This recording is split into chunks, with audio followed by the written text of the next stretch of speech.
Hello everybody, welcome back again to my YouTube channel. My name is Kevin Saili. Pada YouTube channel ini teman-teman akan menemukan informasi menarik seputar cryptocurrency. So if you do like cryptocurrency, make sure kalian subscribe channel ini. Teman-teman, welcome back again untuk kondisi update daripada YouTube channel saya.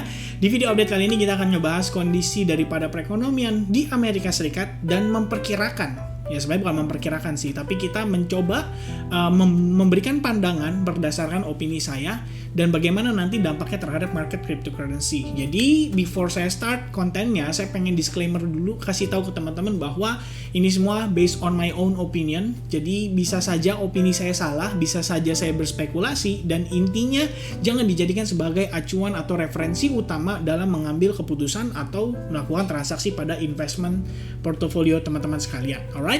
Nah, so let's dive into the content. First, saya pengen remind dulu teman-teman, hari ini itu akan ada rilis data jam 7.30 non-farm payroll atau data pendapatan lah di luar sektor pertanian pada Amerika Serikat. Ini adalah salah satu data ekonomi yang cukup penting yang banyak diperhatikan oleh para pelaku pasar, terutama di forex market dan stock market juga. Nah, cuman karena kita baru-baru ini mendapatkan informasi kondisi daripada FOMC meeting kemarin, mungkin dampaknya nggak akan selebay atau sefluktuasi pergerakan market kemarin atau 2 hari yang lalu. Jadi malam ini perkiraan datanya itu adalah turun sekitar berapa nih? Sekitar hampir 51 ribuan lah lebih kurangnya. Sekitar 40 ribuan lah ya, 41 ribuan penurunan diperkirakan. Dan tentu saja kalau misalkan hal ini terjadi, dampaknya akan negatif untuk US dollar. Nah, selain ini, kita juga melihat unemployment rate. Ini adalah 2 data rilis yang malam hari ini akan menjadi main show-nya daripada sesi New York, yaitu unemployment rate atau data pengangguran diperkirakan turun 0,1%. Cuman ini menurut saya nggak masuk di akal. Kenapa? Karena kemarin itu sebenarnya initial jobless claim dirilis negatif. Kalau kalian bisa baca di sini ada tulisannya worse than expected. Oh, harusnya ya. Oke, dia nggak keluar. Nah, worse than expected. Kenapa sih initial jobless claim ini dikatakan lebih buruk daripada perkiraannya, dan bagaimana ini bisa memberikan dampak pada rilis data unemployment rate hari ini? Pertama, kita harus pahami dulu. Initial claims itu merefer kepada report atau laporan pemerintahan pada angka pekerja yang meng-apply of unemployment benefits for the first time following job loss. Jadi orang-orang yang kena PHK, dia meng-apply benefit karena mungkin dia kehilangan pekerjaan gitu loh. Dalam arti mungkin di Amerika Serikat ya kita bisa bilang mereka ada pesangon. Ya sama lah kayak di Indonesia gitu ya. Kalau di PHK ya ada pesangon. Berarti ini kalau kita lihat situasinya meningkat dong, dalam artian yang klaim buat pesangon karena kehilangan pekerjaan. Tapi bagaimana ceritanya? Rilis data nanti malam itu bisa memperkirakan justru pengangguran cenderung berkurang. Jadi banyak pekerja ya mungkin baru apply lah ya, kita bilang baru apply buat kerja ya karena kondisi kan lagi susah di Amerika Serikat gitu. Ya mungkin, tapi balik lagi, indikasi yang kemarin bisa kita gunakan juga sebagai salah satu acuan kita untuk mengukur kira-kira hari ini bener nggak nih bakal rilis data seperti ini gitu. Apakah 3,5% atau justru malah sama aja 3,6%, artinya nggak berkurang. Ya kita lihatlah nanti malam teman-teman jam 7:30. Perhatikan 2 data ini karena akan sangat berpengaruh pada stock market dan juga cryptocurrency market beserta dengan forex market tentunya kalau teman-teman ada yang transaksi di forex ya. Jadi ini akan sangat berpengaruh. So please be careful tonight 7.30. Perhatikan dulu rilis datanya dan bagaimana reaksi pasarnya. Nah, lalu teman-teman, yang berikutnya saya pengen bahas adalah kondisi inflasi pada Amerika Serikat. Belakangan ini kita selalu memperhatikan kondisi ini. Ya, kita harus tahu dulu apa yang menyebabkan inflasi di Amerika Serikat meningkat, yaitu pada saat The Fed melakukan quantitative easing atau dia cetak uang pada kisaran 2020 lalu, ketika dia bilangnya untuk mengatasi kondisi ekonomi menjadi parah karena akibat dari dampak si COVID-19 sendiri. Dan ternyata inflasinya tuh tidak terbendung, luar biasa naik signifikan sampai sekarang itu berada di angka 8,5%. Bahkan kalau berdasarkan forecast-nya itu tanggal 11 Mei mendatang ya, untuk reference bulan April diperkirakan akan naik jadi 8,8%. Nah, ini kan berarti sebenarnya menjadi sebuah problem, dan menurut pandangan pasar, ini menurut saya juga ya, karena kita ngelihat kondisi stok drop signifikan, kondisi market Bitcoin drop signifikan, semua market kondisinya tertekan akibat kondisi di Amerika Serikat. Jadi menurut pandangan saya, kondisi pasar saat ini itu menilai mungkin ya, The Fed sendiri itu masih belum begitu serius, atau mungkin ini kalau menurut saya ya, The Fed ini saat ini situasinya lagi susah teman-teman. Dia mau maju mau mundur sama-sama salah, dan keduanya lose-lose situation. Kenapa kita bisa bilang lose-lose situation? Salah satu faktor yang mempengaruhi adalah inflasi ini. Kalau dia pengen ngatasin inflasi, berarti dia harus naikin suku bunga. Oke, nah kalau misalkan dia naikin suku bunga, otomatis akan berpengaruh dan bisa menyebabkan resesi ekonomi. Kalau buat teman-teman yang mungkin kurang begitu paham, bisa nonton kembali ya video saya yang terakhir yang recession ini. Jadi kalian bisa mampir ke sana dan coba ditonton. Memang agak lama 26 menit, tapi mudah-mudahan di video itu teman-teman bisa dapetin something lah, atau insight yang baru gitu. Oke, so ngelihat kondisi kenaikan 8,5% inflasi saat ini, harusnya suku bunga mungkin bisa di atas 3%. Ya, jadi waktu sekitar awal tahun, kalau nggak salah ya, ini desas-desusnya banyak sekali rumor pada saat itu bilang The Fed karena kondisinya inflasi, terus karena dia tapering, mungkin tahun ini dia bakal naikin suku bunga 4 kali dengan basisnya atau acuannya tuh 0,25%. Jadi dia bakal naikin 25 basis point setiap ada FOMC meeting. Tapi faktanya harusnya mungkin nggak akan seperti itu, karena seperti yang kita sudah tahu, akhirnya The Fed naikin 0,5 kemarin. Ya, 50 basis point, which is ini juga mungkin di luar ekspektasi pasar di awal yang berpikir bahwa 0,25 kayaknya udah cukup. Berarti dia soft naikinnya pelan-pelan tapi painful along the process. Kenapa? Karena ya pada saat dia naikin suku bunga akan banyak sektor-sektor yang berdampak, dan nanti akan kita bahas agak di belakang ya. Kenapa itu bisa berdampak? Yang pasti dengan kondisi inflasi saat ini 8,5%, seandainya dia cuma mau naikin cicil pelan-pelan, harusnya sih bakal lama ngejar inflasinya untuk bisa kembali normal. Kenapa? Coba teman-teman perhatikan.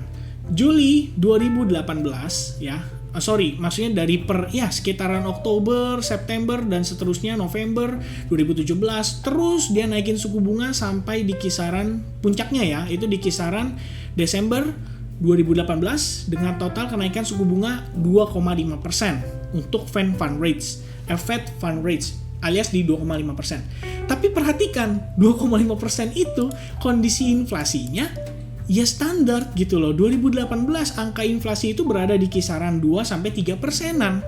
Baru kemudian dia turun pada saat dia melakukan quantitative easing ya, sempat turun, mungkin market cukup healthy pada saat itu. Dan ternyata sekarang tidak terbendung. Jadi istilahnya dia memang mau mengatasi kondisi untuk short term, yaitu COVID-19 pada saat itu. Cuman yang tidak disangka-sangka adalah secara jangka panjang. Nah yang jadi pertanyaan, kalau misalkan 2018 aja 2,5% kondisi inflasi ya sekitaran di 2-3%, apakah dengan dia menaikkan sampai 2,5% bisa menekan inflasi untuk drop begitu jauhnya? Belum tentu kan. Bisa jadi angka suku bunganya itu bisa lebih tinggi daripada 2,5%. Dan hal itu yang perlu mungkin dipertimbangkan oleh para pelaku pasar saat ini. Dan otomatis kalau The Fed naikin suku bunga, dampaknya adalah kepada gross domestic product atau GDP-nya, teman-teman. Berarti kita bisa memasuki fase resesi ekonomi. Yang artinya ini akan menjadi sebuah mimpi buruk lah pada The Federal Reserve sendiri dan juga pada para pelaku pasar gitu. Ya sebenarnya sih ekspektasi kita mungkin ya saya sih pribadi mungkin ya saya nggak tahu ya apakah akan seseram itu. Tapi ngelihat dari situasinya, menurut saya ini penting. Kenapa? The Fed itu dijepit. Kalau dia naikin suku bunga, dia nekan inflasi. Tapi di saat yang bersamaan akan terjadi resesi ekonomi. Kenapa? Nah ini yang tadi kita pengen bahas ya. Kenapa kenaikan suku bunga bisa mempengaruhi hal tersebut?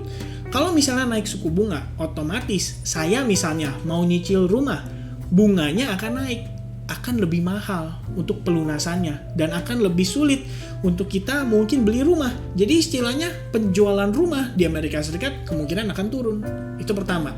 Kedua, orang-orang akan lebih prefer taruh uang mereka di bank, deposito, daripada mereka investasi. otomatis yang belanja di pasar modal akan semakin berkurang, akan semakin melemah, dan otomatis nggak cuma pasar modal, nggak cuma US stocks, tapi juga terhadap cryptocurrency.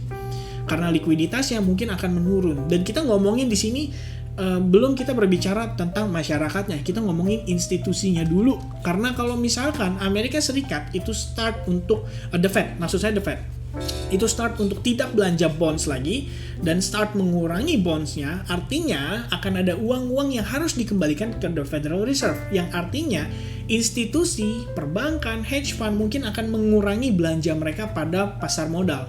Jadi akan mengurangi transaksi mereka di US stocks, akan mengurangi transaksi mereka di cryptocurrency, dan lain-lain.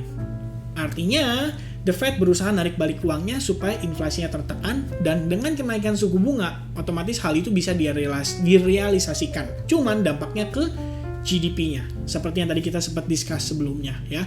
Akan ada pelemahan, akan ada kesulitan orang-orang untuk bayar kredit, akan ada kesulitan orang-orang untuk pinjaman mobil atau beli mobil gitu. Dan tentu saja para pelaku usaha pun pasti akan mengurangi cash flow mereka, sehingga mereka nggak mau pinjem bank gitu loh. Dalam artian kalau kita sebagai pengusaha kan terbiasa tuh yang namanya utang sama bank untuk cash flow. Nah kalau misalkan suku bunganya naik tinggi, kita mau ngutang juga bingung. Wah ini kalau bayar kalau bayar bunganya segini kayaknya nggak asik minjem duit bank. Otomatis likuiditas uang lah yang didistribusikan di masyarakat itu akan berkurang. Jadi inflasi bisa diatasi, tapi di saat yang bersamaan GDP akan menunjukkan kondisi yang negatif. Dan kalau misalnya GDP negatif, sudah pasti resesi ekonomi tidak bisa terhindarkan. Akan banyak orang-orang yang di sini bisa dibilang buat makan aja susah, dia akan kekurangan uang. Apalagi kita ngomongin buat investasi. Kalau misalnya kita ngomongin hal tersebut, berarti bicara aliran dana yang masuk ke pasar kripto mungkin akan berkurang. Nah, gimana caranya market kripto bisa ngepump kalau hal tersebut terjadi? Karena dengan berkurangnya money flow yang masuk ke market kripto, udah pasti akan menyebabkan ya harga susah ngepump. Dan mungkin secara nggak langsung ini yang kita katakan dengan bear market atau winter. Ya, jadi secara nggak langsung kita sudah mulai merasakan, sudah mulai harus ada persiapan gitu. Seperti yang kita lihat ya dengan kondisi kemarin saja, ini ya coba diperhatikan. Dow Jones ya pada perdagangan kemarin itu drop 1000 poin. Jadi nggak cuma market cryptocurrency aja atau Bitcoin aja. Nasdaq drop 5% ya. Ini terburuk dan terparah semenjak 2020. Dan kalau misalnya kita ngelihat sekarang nih ya, yang turun itu bukan cuman stok-stok atau bukan dari perusahaan-perusahaan kecil aja, tapi juga terhadap perusahaan besar. Large tech stocks were under pressure with Facebook, parent Meta platform, and Amazon falling nearly 6.8% and 7.6% respectively. Microsoft dropped about 4.4%, Salesforce tumbled 7.1%, Apple sank close to 5.6%. Jadi udah company-company besar aja, bahkan seperti ini, Etsy, eBay drop 16,8% sampai 11,7%. Ini parah, ya kita bisa bilang ini parah. Nih, Nasdaq biggest decline since March 2020. Ya, 4,9%, 5% langsung dalam sehari. Guys, jadi kalau kita bisa bilang sebenarnya kondisi market saat ini mungkin akan lebih baik kalau kita stay away dulu. Jangan terlalu terburu-buru mengambil keputusan, jangan terburu-buru untuk serok. Saya personally juga mungkin akan sedikit stay aside, wait and see. Ya, maybe teman-teman mungkin bilang ya kayak wait and see. Ya mau gimana? Kita ngomongin kondisi market ini bukan seperti 2020, bukan seperti 2021, bahkan tidak seperti tahun-tahun sebelumnya. Ini adalah the first time. Maybe diiringi dengan kondisi Rusia dan Ukraina yang semakin, ya kita bisa bilang ya ketegangan mereka yang bisa semakin memperluah keadaan pasar. Dan ya semua data sudah teman-teman lihat sendiri. Jadi apakah di sini The Fed akan naikin suku bunga cuma sampai 2,5%? Pasti lebih. Dan kalau misalkan lebih, otomatis akan mempengaruhi kondisi ekonomi secara keseluruhan. Seperti yang tadi saya sudah jelaskan. Dan balik lagi kalau teman-teman mau lebih jelas, mungkin bisa nonton video yang resesian ekonomi ini. Alright, saya rasa itu aja mungkin update saya untuk situasi kali ini. Boleh tulis kolom komentar bagaimana pendapat dan pandangan teman-teman sekalian. Kira-kira sejauh mana Bitcoin bakal tertekan, kira-kira sejauh mana market US bakal memberikan dampak yang negatif pada kondisi market crypto atau pada US stocks. Intinya silahkan komen di kolom komentar, dan mohon kalau saya ada salah kata mungkin bisa diperbaiki juga supaya tidak ada salah paham atau salah pandangan terhadap apa yang saya sudah sampaikan. Hopefully this video can be very helpful for you guys, and I hope you guys have a nice day. God bless everyone. Have a nice day. Sampai ketemu lagi di video berikutnya for Bitcoin update tonight. Cheers and God bless everyone. Bye bye.